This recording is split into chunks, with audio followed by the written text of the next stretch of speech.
Welcome back to the Take a Sip podcast. I'm Tito. And I'm Leche. And yes, we're back. It's been rough between me and Leche's. Scheduling conflicts, bro. Yeah, pretty much. Tough. So if you are listening to this, we have both decided, because apparently that's also how it's been working out with the past few episodes, that we're going to be doing a bi-weekly type of episode if we can. At least just through the holidays and probably a little bit into January, just so we could go back to normal schedules and pretty much start the New Year's off a little easier instead of just going on complete vacation like we did our first year. Yeah. But as always, Leche, what are you sipping on today?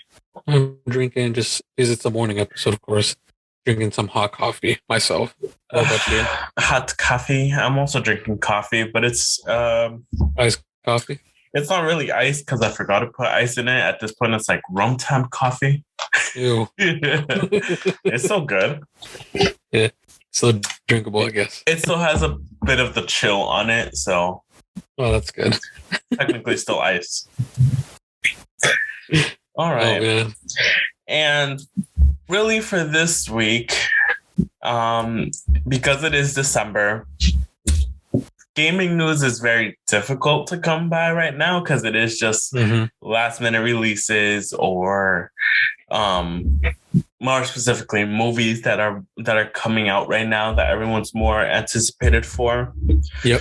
So unless Techno and I fully sit down and watch movies, we're going to be a little bit dry on some game news. But we'll do our best. We'll see what is interesting, what's out there for us to talk about. Like this one more specifically, because it is the age of nostalgia and remakes and comebacks, or whatever you want to call it. Oh, yeah. Apparently, Netflix wants to do another reboot of the original Mighty Morphin Power Rangers. I'm like, do we need another one? Maybe? Well, maybe if it's done right. I mean, Netflix has been doing a lot of things right lately. They were not in charge of the movie that recently, of the last Power Rangers movie with, like, what is it, Becky G and the guy that was also in Stranger Things. Yeah. I forgot his name, but yeah. That movie was okay. It wasn't that bad though. Still a fun movie to watch. You got me? It was, but it was definitely it didn't hold up the spirit of Power Rangers. Yeah, too much. Especially like seeing how I get Goldor. Okay, you're getting the gold. You're making him. But he was an essential character on opening up for Rita Repulsa. And they made him just like that a little bit. Yeah, they just made him the final boss almost at the end. It's okay to do that. I mean, that's okay in my book. I get it's a different view, but that's what I'm saying. Like, I still don't know how I feel about it. And it's been a few years at this point, and I still don't know how I feel about it. Like, if I give it from 1 to 10, I'll give it a solid 7 though. Oh, okay. I think it's a solid 7. That movie. The remake that they do for Netflix, I don't know if it's going to be a show or a movie they're going to do. It would be, in my opinion, they should probably do a show, honestly. I think it'll be a better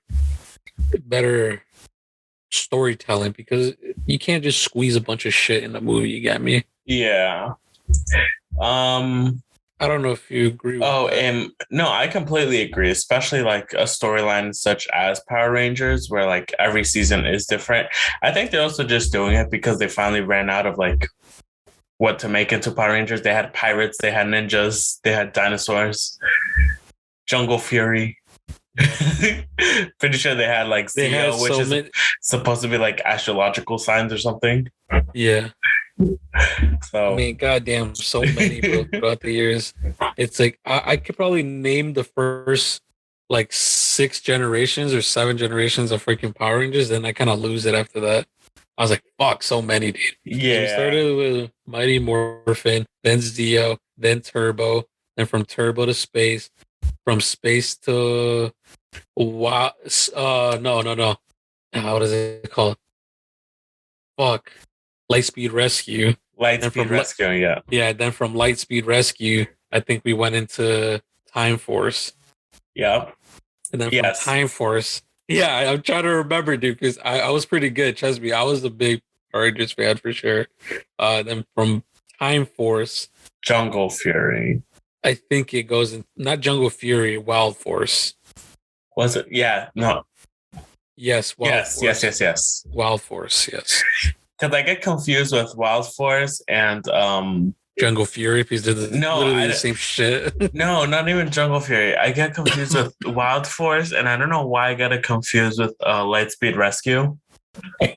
I really don't know why I get those confused. Yeah, and then after that, I think was SPD. No, I don't think so. No, I forget it. I don't know what I'm talking about. Then I'm better with Pokemon. I don't think so. Yeah. I think, damn, Wild Force. The fact that you had all of those in your head, and I completely forgot the one before In Space. Oh, I totally missed one. Turbo. I forgot Turbo. Not after Time. What did I say? Time Force? Time Force. It was Lost Galaxy. Yeah. Lost Galaxy. Yeah. Dude, it's so many. It's so weird. Fucking many. But you see, there was 2 generations before even Mighty Morphin, supposedly. Yes, which was just regular Power Rangers, and then but that goes off with like the Japan series and stuff. Yeah. So. What was I gonna say? Yeah, well, the thing with In Space, Lost Galaxy, and Time Force, those 3 were like connecting storylines. Like crazy, yeah, because it was like the same villain for all 3, and I think one of the main characters was like the continuous one between all of them because he was going through all the BS that they go through in the Power Ranger universe, I guess.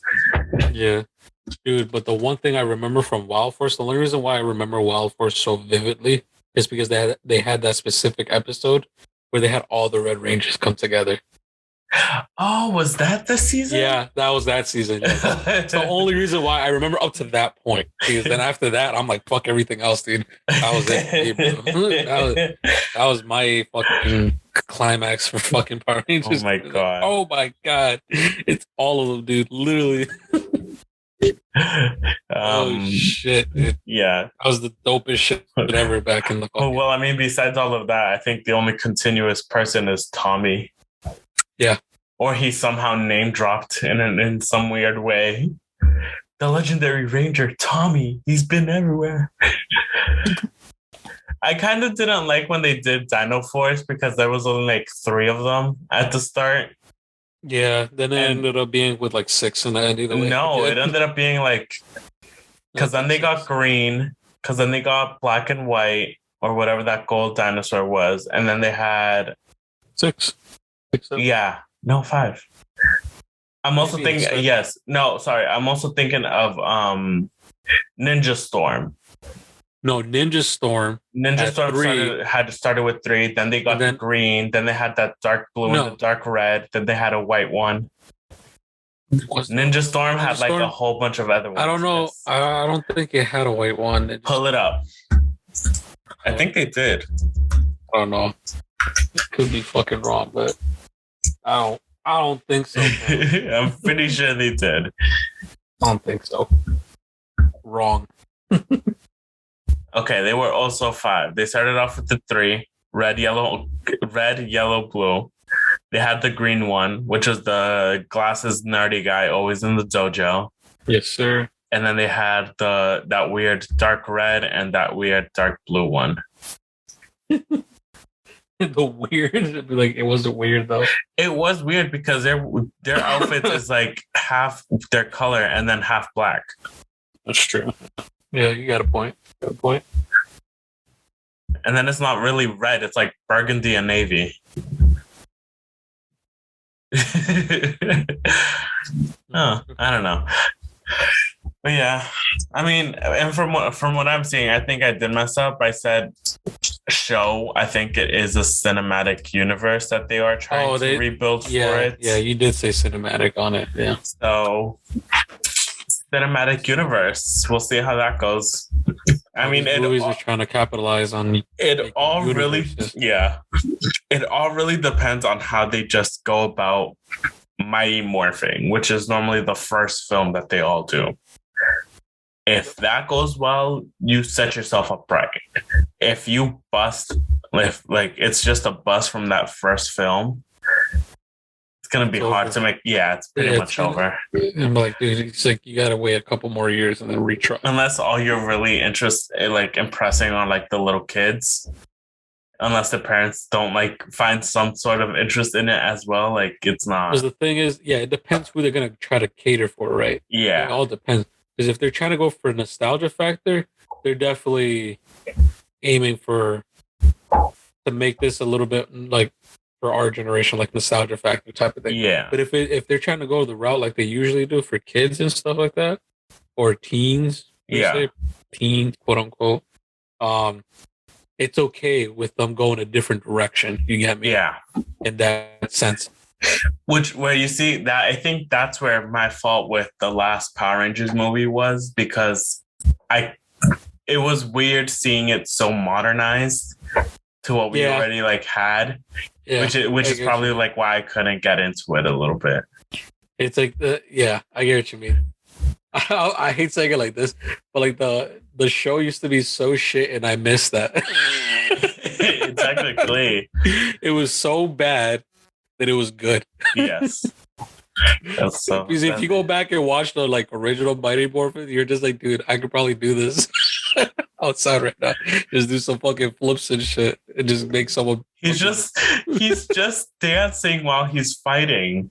Mm-hmm. There was also like racist undertones in all of it. So this was back in the early 90s, 80s, 90s. There was some stereotype going. Yeah, at least a little bit. Pretty much. And I think I'll actually leave this next story to you, since you are the one more excited about this, and since I'm still behind on this cinematic universe. Yeah. So they actually gave a little teaser prologue for the new upcoming Jurassic World Dominion movie, dude.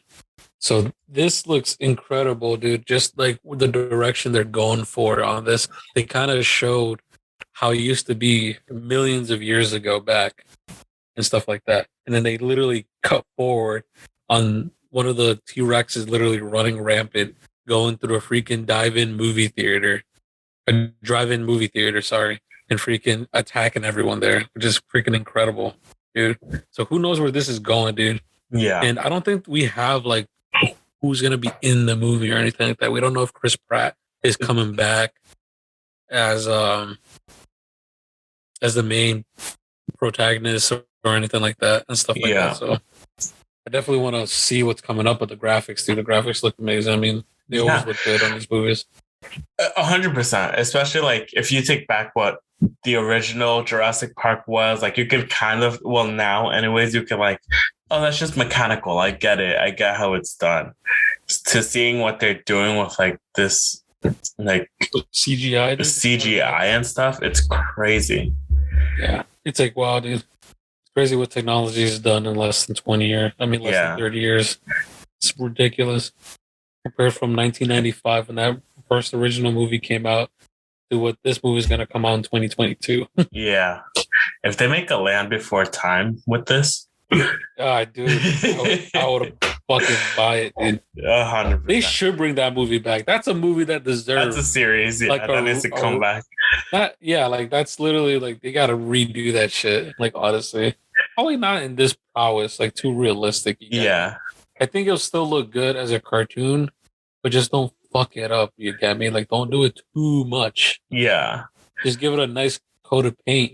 Just fix the animation a little bit. Because that was the charming part back in those classic Land Before Time. Yeah, it really was. They were hand drawn. Have you seen that image where it's like, oh, a lot of old cartoons then, and it's like they show Chowder, they kind of put in like the facial features from like Scooby-Doo and like other shows, and then it's like cartoons now. And if you really look at it, look at the face of Steven Universe to Gumball to like one of the other newer cartoon shows. I think it was like it's like they tried back then. Yeah, they tried. Now it's like they all have practically the same eye shape, the face shape. Yeah. And then they just like fill it in however they want to make the character look. Yeah, that's the thing. It's like there's a little bit less effort. Yeah. On making shows like kid shows and stuff like that. Yeah. It's like some of the stories are very driven. But when it comes to like the artistic actual prowess compared to what they did, back when we were kids and stuff like that with those shows. Yeah. It's way different. See, like I kind of give it to still like the shows that are like Gumball, because even though they all look very similar, some characters are still weirdly different in how they act. Yeah. Because it's like, yes, we have the cat and the fish who are the same. Ooh, not the cat, the rabbit and like his family and the goldfish that are all weirdly the same. But then when you look at some of the other characters, like they change it up a little bit. Yeah. And it's like they still have like a weird mixture. Even to like, there's one specific, I've never watched the show, but it's one scene that always pops up on my feed when it's like their mom, I guess, was like an old school like karate assassin or something or whatever, who changed her life to become normal. Yeah. And then her partner in crime, who was humiliated, spent like the rest of her years training in some dojo in Japan, and finally like came over here because she wanted revenge against the mom. Yeah. And they literally turned it into this giant anime scene. It looks so good, but it's also so stupidly funny on how they make it work. it's like they do it literally just to shit on like on animes, on weebs. We could do this anytime. Yeah. Like we could do this anytime too. Pretty much. And then it's like when it's serious, it's that anime, but then when it's like the serious Gumball show, like they go back to normal. Yeah. But they're still weirdly enough talking in like Japanese a little bit. But yes, I mean, Jurassic Park, I always love to see the trailers and what they come up with next, especially like with the title Dominion. It sounds so dark. Like I want to know, like this is it's like it slowly got darker and darker. Yeah. Which is great because I mean, fuck, for Jurassic Park, I feel like that's the only conclusion I could come up with. It's literally just taking over the world again because of our mistakes of bringing them back. Yeah. That's how I see it, which is fantastic. Even the premise of that idea. Pretty much. So maybe that's what they're going for. That's what I'm thinking. Oh, maybe. What's that monkey? Not monkey. Planet of the Apes. Yeah. They're going Planet of the Apes ways towards it. Yeah, seriously. That's a perfect way to like put it together. Yeah, it's exactly what they're doing with that universe. You know what would be really cool to also see in this, because it is Dominion and obviously the humans are going to be the quote unquote good guys to set like the world back straight. If they bring back so many of the old characters. Oh yeah, dude. And make it just like one big reunion. I mean, they brought his name, Goldblum back. Yeah, Goldblum. But we saw him in the last movie. If they bring him back again, dude, and he actually had like a more substantial role. Ooh, yeah.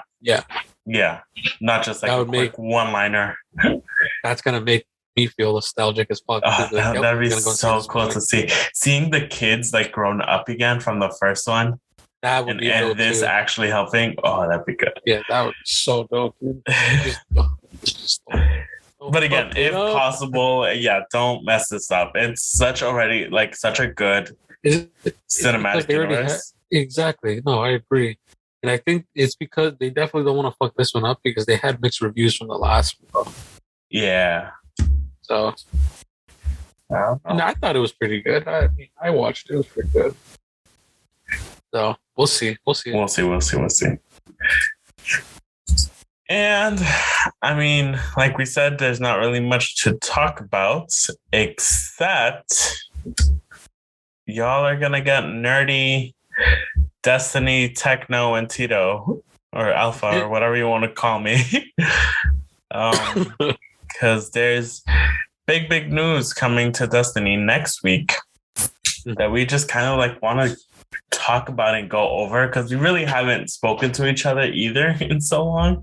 Yeah. And then seeing this news, besides like quick messages in our clan chats. Yeah. I mean, you want to dive into what's coming a little bit? I mean, I kind of want to give the floor to you. I feel like you have a better grasping of what is going to be crazy, what sounds cool, what sounds bad, what's Yeah, you lead this conversation. All right, I got you. So Destiny 2 on December 7th is going to come out with a big update. On top of that, Bungie's releasing their 30th anniversary event, pretty much packed that day as well. So it's like, you drop $20 and you get all that stuff that comes with it, like the cosmetics and all that stuff. So people are not aware. I don't think people are that aware of what's actually coming on December 7th, what's dropping on that day specifically. And it's kind of insane the amount of shit that's coming. And I'll get into the worries afterward, but what's dropping on December 7th is one, a new 6-man activity. Second, a new dungeon. Third, we're getting the Dawning event, I believe, launching that day as well. I could be wrong on that. It could be another 2-3 weeks before that comes, but still, it's coming really soon, which is the Christmas event for Destiny 2. Then on top of that, we also get Moments of Triumph, which is like the New Year's event pretty much for Destiny, that ties everything that we've done throughout the year together.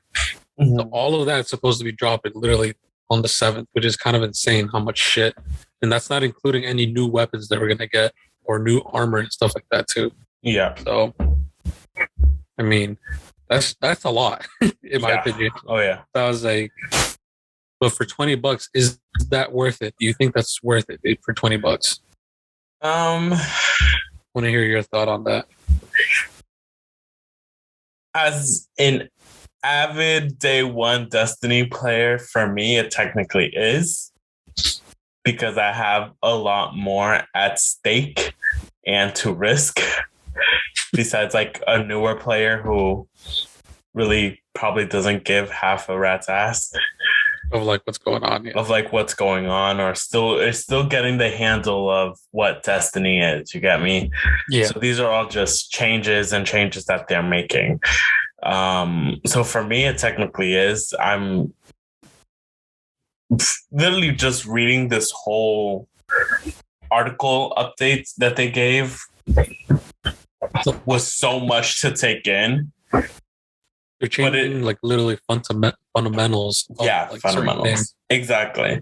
So I'm super excited to see how this is going to actually work and react with the full Destiny community. But yeah, definitely for me, even just $20, like, I find it worthwhile. I don't know about you. No, I would agree. I think it's worth it with all the stuff that's coming. Maybe not 20 though. I would say like 15 probably. 15 would be like the good spot in my opinion. I think more people would have gotten this if it was like $15 instead of 20. I mean, it's only $5 of a difference, but that makes or breaks for some people, that $5 difference. Yeah. I'm saying this preemptively because I don't know. Because I know us Destiny people, the Destiny community for sure, we eat through content like we're fucking starving. Yeah. Every time. You think? Like, Jesus Christ, dude. Like, I already know how this is going to go. Everyone, day one, they're going to go for the fucking the dungeon straight away. Oh, yeah. And they're going to fucking find every way possible to fucking break it. Yes. To get the fastest, to clear the fastest, be the first to get this, first to get Gjallarhorn, because that's coming back and stuff like that. So, and we already know, and I already preemptively know that Gjallarhorn for sure for like a straight month is probably going to be meta. Like, 100%. That's going to be fact. Yes. What my scare is like how bad are they going to nerf it already? That's always the thing. They're going to bring it back. They're going to bring it back when all its D1 glory, and then just start neuter it. Pretty much in front of us. Be like, oh no, here we go. We just snipped it off. Be like, oh no. And then rockets become the back of the meta, unless somehow they bring it to be, because you know how every weapon every year we have like, oh, this time it's the fusion rifle. Last time was the arrows. That's good that you know that. Yeah, because depending on what the seasonal mods are, technically that's what the meta goes around now. Yeah. Nowadays, we're talking about for PvE specifically. PvP, I think we'll dive into that separately after that. Mm-hmm. Because when we go into the PvP stuff, that's like I want to talk about a couple of specific things that I noticed that are going to be troublesome. I think. What your 1-kill grenades? Your 1-kill grenades. Not only that, but think about it like this. We'll dive into it real quick now, so just to get it out of the way. So hunters are going to be the only class that have abilities that can 1-kill, 1-shot, 1-kill. Yeah, but I mean that was always the fucking problem. PvP is always centered around hunters for some reason. Because be complete, hunters. I'm gonna say, guys, go fuck yourselves because it's true. A little bit. You guys cause most of the trouble in PvP specifically. Yeah, I've noticed. Because, okay, I'm not saying that Warlocks and Titans don't have good supers, because we do.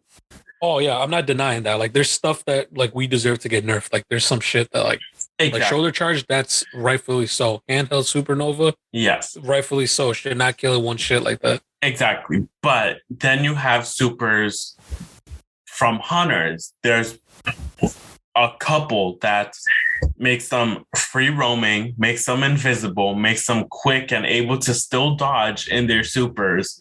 And then as they kill, they regain shield and their life energy. It makes them almost look like freaking Crota and Atheon never happened. In a way. I mean, the thing is, all classes have their shit to make themselves stronger. Don't get me wrong. Like, there's things that a Titan can outplay a Warlock, or Warlock can outplay a Hunter, and then a Hunter could outplay a Titan, whatever. Yes. And then vice versa, the way around as well on that. But their excuse for that 1-kill thing that they're talking about is it takes a little bit more precision to, like, it's a little bit more skillful to like get a knife throw. Don't get me wrong, it is somewhat accurate, but at the same time, if they nerf the aim assist you get with it, then yeah, I would agree with that statement. Okay, yes. But they're not. You get me? And that's my problem with that. Yeah. Because they're already kind of sticky. Those fucking knives, they're kind of sticky. Yeah. And then the conflux, that's the nice thing about the changes they're making to that grenade specifically. They're taking away the tracking it does. You know how Yoan can fucking go around corners and shit? Yeah. That grenade used to be able to do that. It's not going to do that now. Yeah. Yeah, you have but to it's a one-shot kill, though. Yeah, it's still a one-shot kill. But even for those grenades, like, yes, they're going to take the tracking. They're going to lower the tracking tremendously, which, like you said, yes, if you're going to bring down the tracking and make it a more skillful thing to use, then yes, I'm okay with getting one shot because I know that person now has better aiming abilities than I do. Yeah. Exactly. Now, when you, like you said, using the Jotun, everyone always said the Jotun was the cheapest freaking weapon to use because of the tracking it does. It can literally track you from across the freaking map.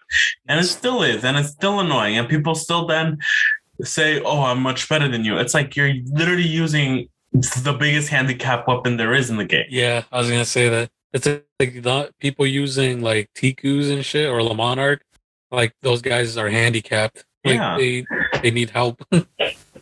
That's how I always think about it. If you're using a gun that has like mad aim assist to it, then yeah. It's not, I can't talk too much shit though. Snipe me from across the map with the Traveler's Chosen and then we could talk. No, if someone truly wants to be able to snipe, go with a gun that has literally zero aim assist, which is the Whisper of the Worm. That has zero aim assist. Oh, You could kill me with that. that sniper, then I could say like you are good at sniping. Like, but just sniping. Just sniping. Just sniping. Because then shotgunning, I got you all the way. Oh, fuck shotguns. But yeah, so let's go back to the whole thing. PvE things, yeah. So the changes that they're making in general is actually pretty good. So they're making a system change where they're kind of slowing down the game, not in the way that people think, like they're making like actually your movement slower. No, they're making the regen for your supers and abilities slower because they don't want you to be spamming, like supers and stuff like that, because don't get me wrong, as fun as supers are, they are like a utility thing. They're not meant to be like your main source of like DPS, your main thing, to go like that. They're meant to like almost like a save me button type of thing. Yeah. So the changes they're doing to the abilities, they even had like a tier list for people. Be like, these are the fastest regenning supers, and then at tier 5 and then tier 1 are the slowest regen. Yeah. Which makes sense.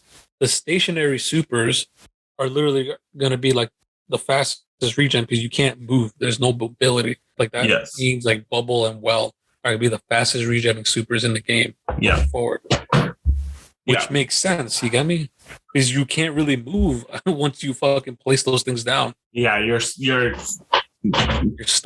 You're stuck in such a limited area to be able to use the super properly. So it makes sense why those are the fastest regenning. And then also, and then the other end of the spectrum for tier 1s, we have shit like Fist of Havoc, freaking Glacial Quake, Spectral Blade, and stuff like that.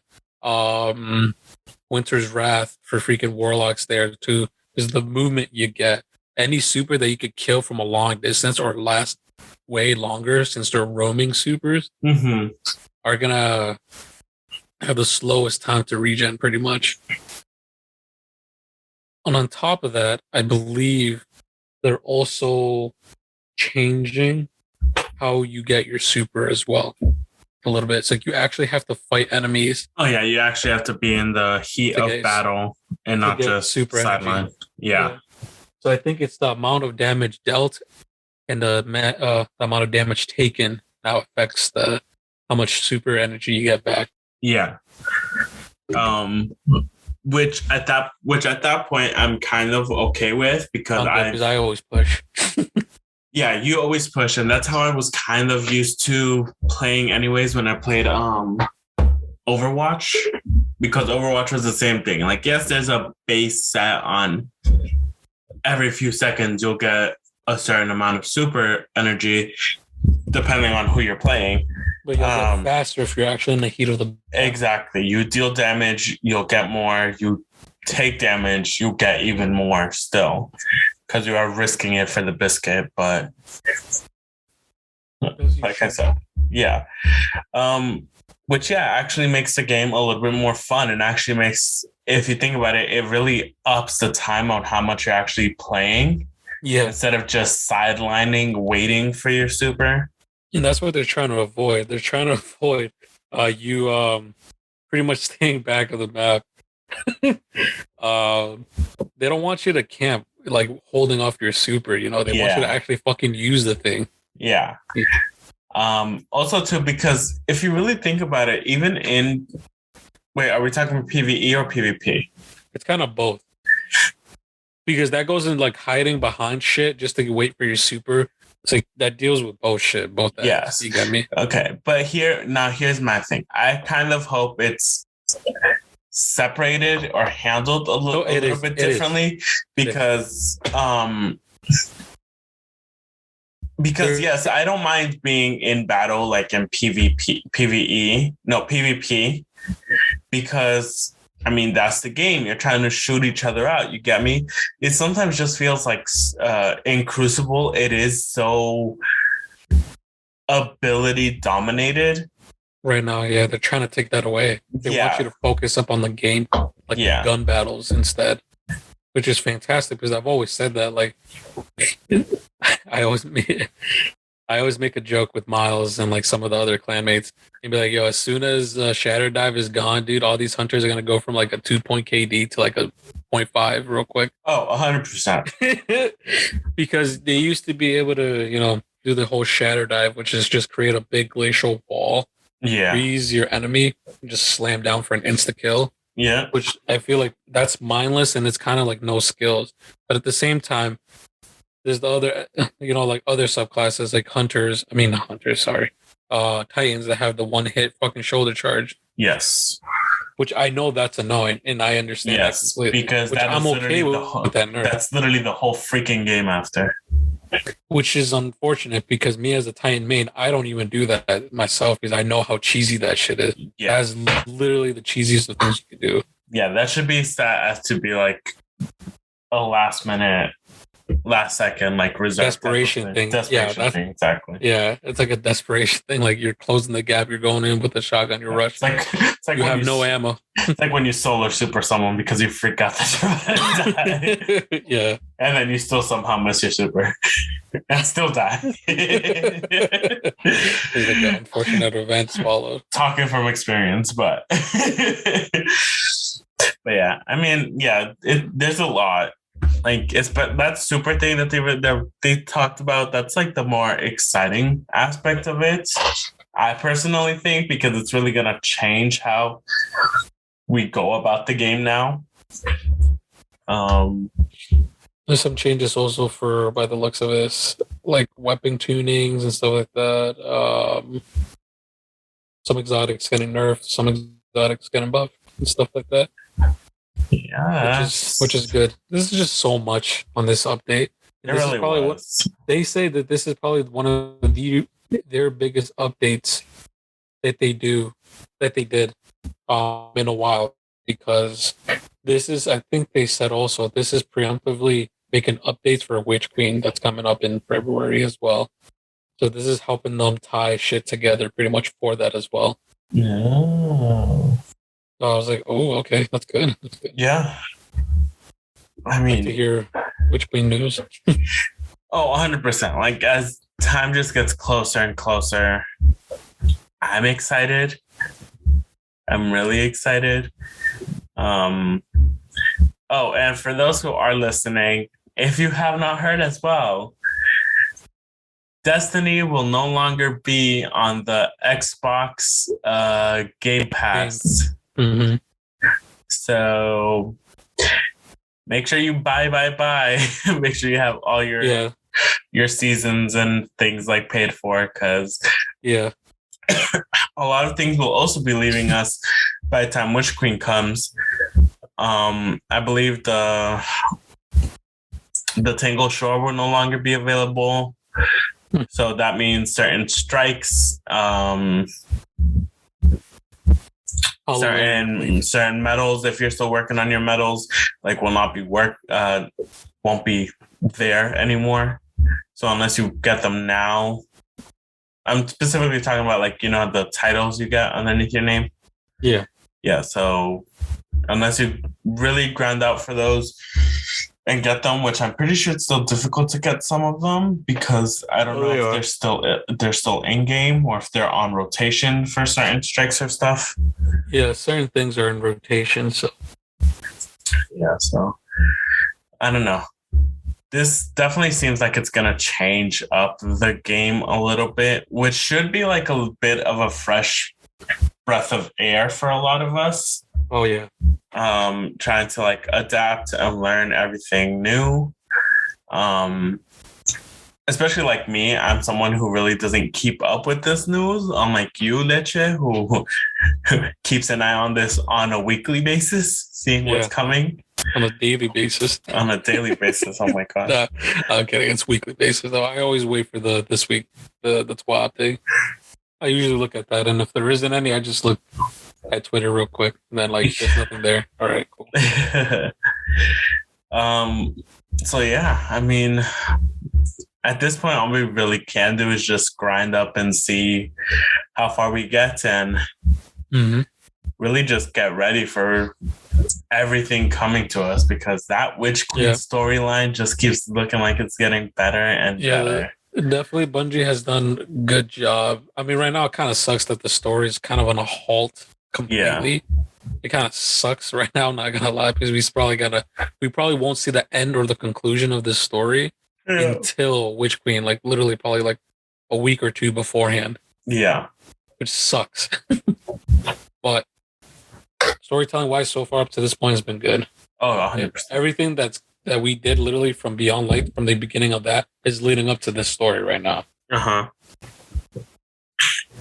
But yeah, I mean, that's really all for me. Do you have anything else you want to add? No, I don't. I'm good.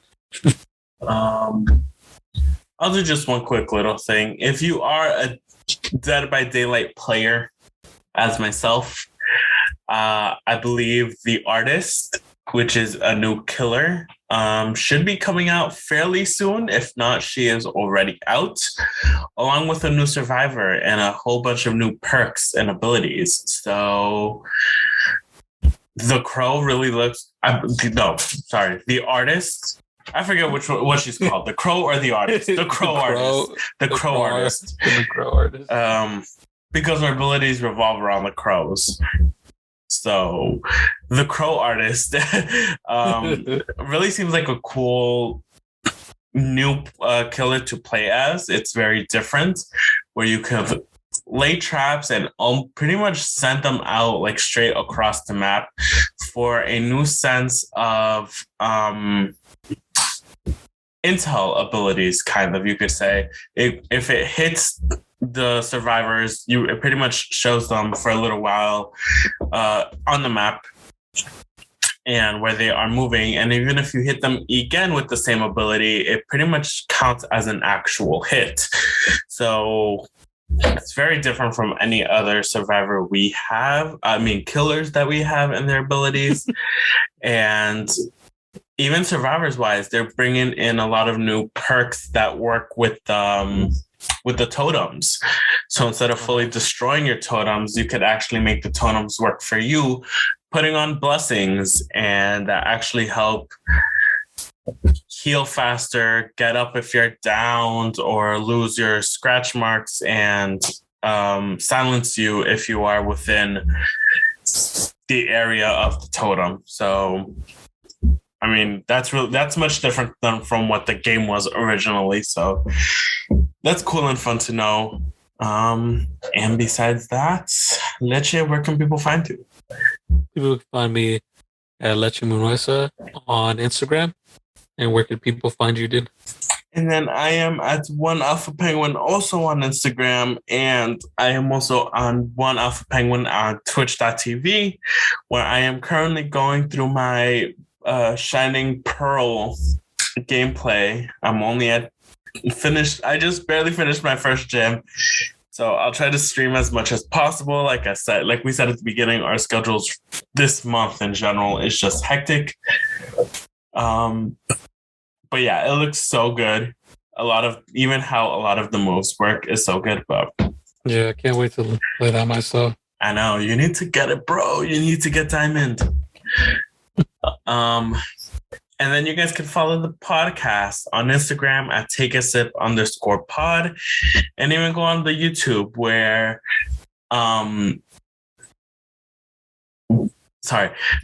even go to the YouTube where we are also posting these episodes. And I guess if we have time, we'll post some specific gameplays. We were earlier talking about what kind of other things we could post on the YouTube channel besides just the episodes. So it is youtube.com/takeasip. As always, the logo that we have for the podcast is the same thing between all the social medias.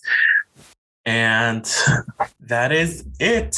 Drink some water, go for some fresh air. Happy holidays, whatever you celebrate. And a happy late Thanksgiving to a lot of our American listeners, I guess. And we'll see you all in 2 weeks. Yeah, we'll see you guys in 2 weeks. Yeah, it's going to be a week before Christmas, so hopefully we'll have something special. Oh yeah. All righty, guys. Bye-bye. Bye, guys.